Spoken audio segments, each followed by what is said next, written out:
Jesús, nuestro hermano fiel. Hay un Hijo eterno, según vimos en la lección anterior, lo mismo que un Padre eterno, lo que significa que ni el Padre ni el Hijo tuvieron comienzo. Forman parte de la deidad y no podemos ir más allá porque la computadora de nuestra cabeza no fue programada para entender esto. Podemos entender la eternidad después de un principio, pero algunos pasajes bíblicos usan la expresión de eternidad a eternidad. El Padre y el Hijo son eternos tanto para atrás como para adelante. Y ya está. No intentemos penetrar más allá de lo que Dios nos reveló. Pero hubo un momento en esa eternidad en que la deidad decidió agregar una función adicional a uno de sus miembros. El Hijo se encarnaría para poder ser nuestro hermano. Es notable cómo los niños menores imitan a los hermanos mayores. Y ese fue uno de los propósitos mayores de la encarnación del Hijo de Dios, ser nuestro ejemplo, nuestro modelo. De manera que Jesús no vino solo para pagar nuestra deuda, sino también para darnos un ejemplo de vida intachable y santa que debemos imitar. Y vela constantemente para perfeccionar nuestro carácter para que sea semejante al suyo.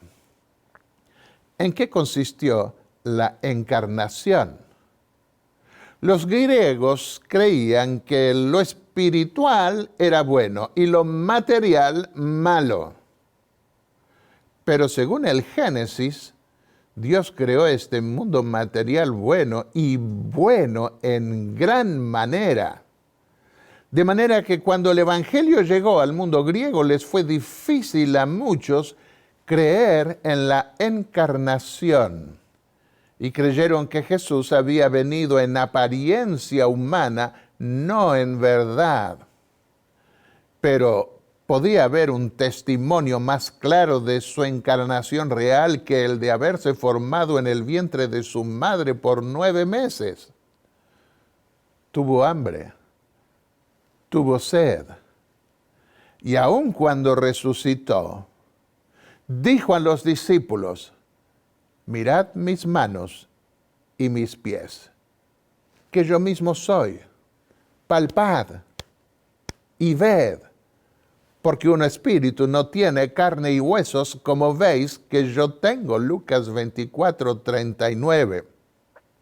Esta es otra prueba de que la epístola a los Hebreos no recibió influencia griega como algunos han querido suponer, porque habla de la encarnación de Jesús y de su humanidad aún en el cielo, como pocos otros documentos bíblicos. Por cuanto los hijos participaron de carne y sangre, nos dice el apóstol Pablo en la epístola a los Hebreos, él también participó de lo mismo, para destruir por medio de la muerte al que tenía el imperio de la muerte, esto es, al diablo, y librar a todos los que por el temor de la muerte estaban durante toda la vida sujetos a servidumbre. Porque ciertamente no socorrió a los ángeles, sino que socorrió a la descendencia de Abraham, seres humanos. Hebreos 2, 14 al 16. Y aquí entramos en un terreno delicado de la cristología, esa ciencia teológica que estudia la naturaleza de Cristo. Si entran en mi página de internet, verán varios temas que dedico a este aspecto. Les recomiendo especialmente ver el YouTube que habla sobre la naturaleza humana de Cristo. ¿En qué fue Jesús igual a nosotros? En que fue hombre, un ser humano de carne y hueso. El apóstol Pablo dijo a los atenienses escépticos que Dios hizo de una sola sangre el linaje de todos los hombres.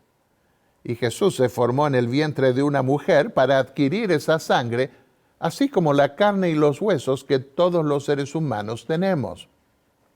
Pero hubo diferencias.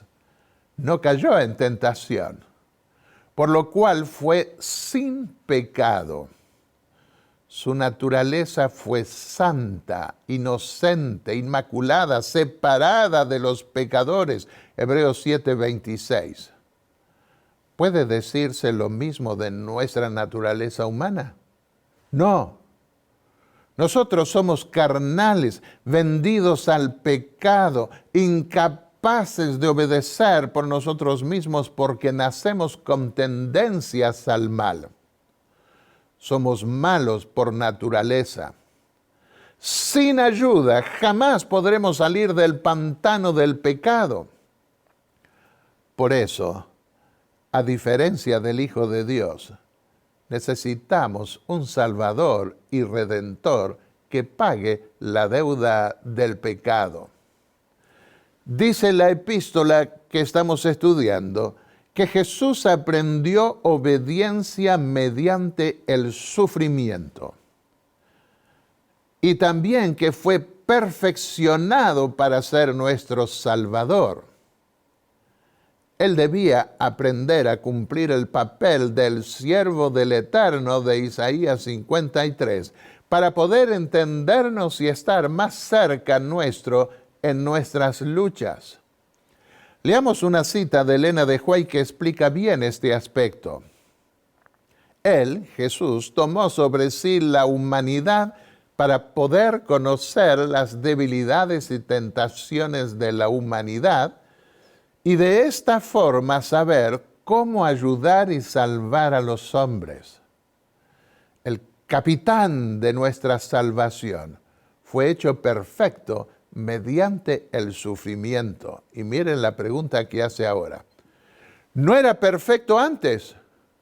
Sí, pero fue hecho un Salvador perfecto al aprender obediencia por las cosas que sufrió.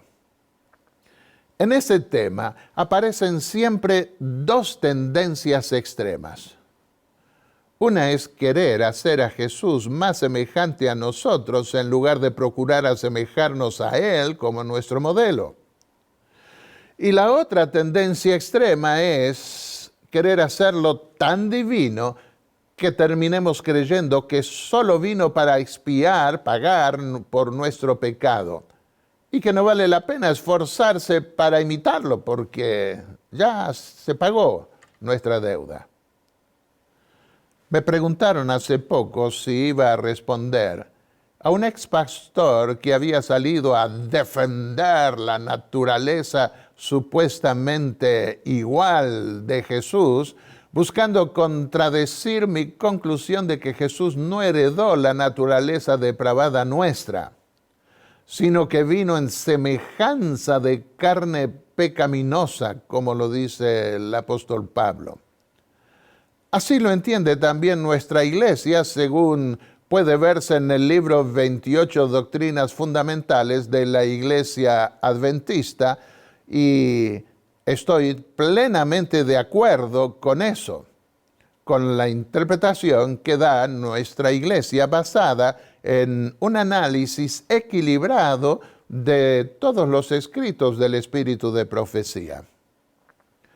Respondí que no hacía planes de responderle a ese ex pastor, muy buena persona. Respondí que el documento que escribí es suficiente y no necesita agregados.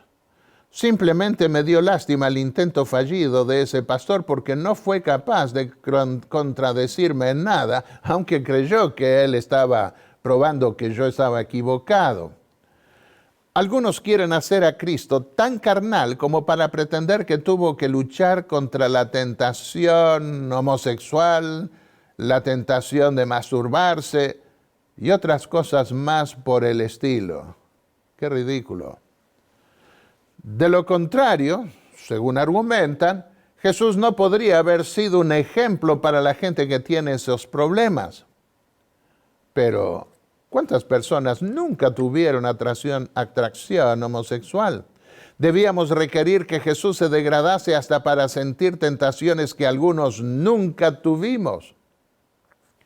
Él es un hermano, nos dice Elena de White, en nuestras flaquezas, pero no en poseer pasiones semejantes.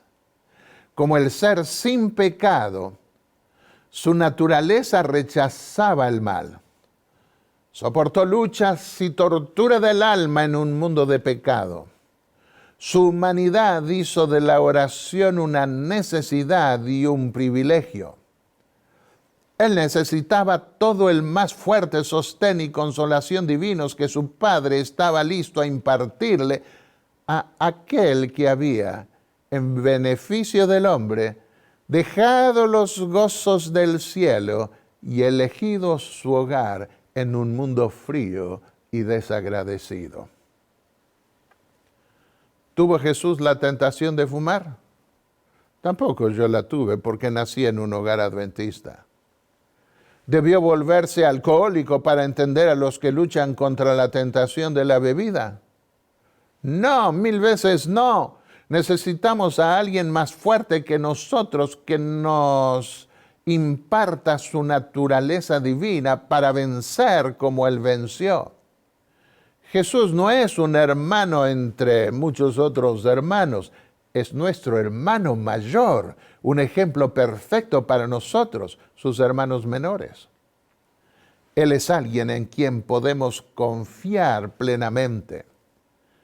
Y esa persona vino, habitó entre nosotros y está con nosotros mediante su Espíritu hasta el fin del mundo. Su nombre es Jesús, Salvador nuestro. Aferrémonos a Él y nunca nos soltará. Sus promesas se mantienen firmes. Que así sea. Amén. Padre y Dios Santo que estás en los cielos, gracias porque no estamos huérfanos. Podemos dirigirnos a ti como nuestro Padre. Y gracias a nuestro hermano mayor, Cristo Jesús, nuestro Salvador. Él es un modelo perfecto. Él nos ama como tú nos amas. Y queremos, Señor, aferrarnos a sus promesas para vencer como Él venció. Danos la fuerza que necesitamos para asemejarnos cada día más a Él, hasta el día de tu venida. En el nombre de Jesús. Amén. Amén.